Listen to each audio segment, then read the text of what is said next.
সমস্ত কর্মচারী আছে, আমরা যারা সুশাসন দরকার আছি, আমরা যদি সকলে মিলে চেষ্টা করি তাহলে এই গাছগুলিকে আমরা বেঁচিয়ে রাখতে পারো।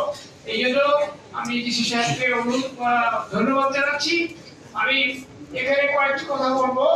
গত বিশ্ব পরিবেশ দিবস উপলক্ষে এখানে অনুষ্ঠিত জনসভায় সমাবেশে আমি বলছিলাম তৎকালীন হাইকোর্ট মাননীয় হাইকোর্ট থেকে নির্দেশনা আসলো যে প্রত্যেকটি জায়গায় যে সমস্ত অবৈধ ইটা ভাটা আছে জেলা প্রশাসন যেন ওই সমস্ত ইটা ভাটাগুলি ধ্বংস করবে।